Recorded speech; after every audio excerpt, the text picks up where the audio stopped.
Alors, bienvenue à Château-Gaillard. Château-Gaillard a été construit en 1496 par Charles VIII, un jeune roi marié à Anne de Bretagne qui s'en va en Italie pour conquérir les villas et les cités italiennes, et avec 30 000 chevaliers.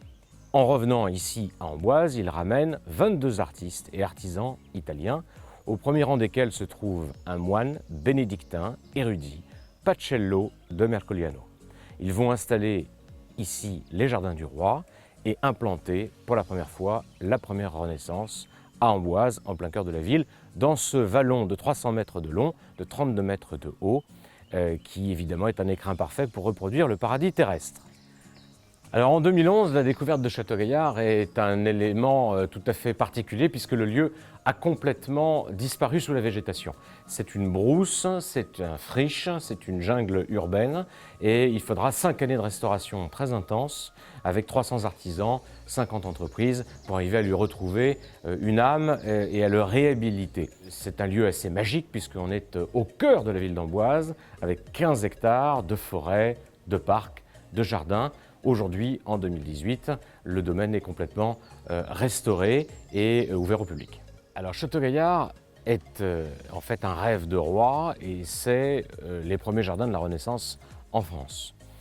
On est en 1496, l'art des jardins est tout à fait nouveau dans cette configuration moderne et Pacello va installer ici un jardin d'acclimatation, une sorte de laboratoire expérimental à ciel ouvert, dans lequel il va acclimater tout un tas d'espèces nouvelles.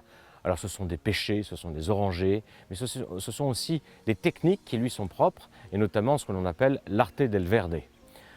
Le jardin d'acclimatation, à l'époque, est quelque chose de très important pour le roi, puisque c'est un outil, un moyen finalement d'asseoir son statut et de recevoir ses invités ou ses ambassadeurs en leur montrant qu'il est un jeune roi éclairé qui a voyagé et qui est cultivé.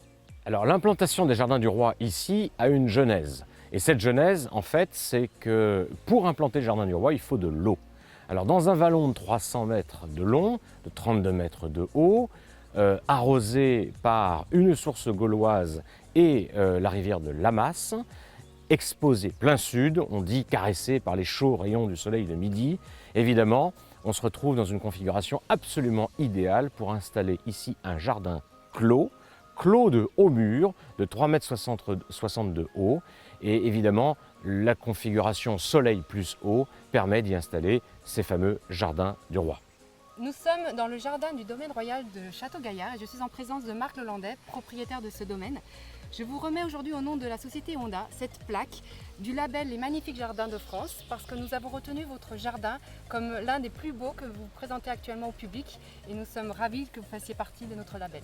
Merci beaucoup et nous nous réjouissons de promouvoir la qualité de Honda, de ses matériels, mais aussi évidemment de la célébration de la créativité liée à ces jardins. Nous essayons de rendre un peu plus beau chaque année et chaque saison.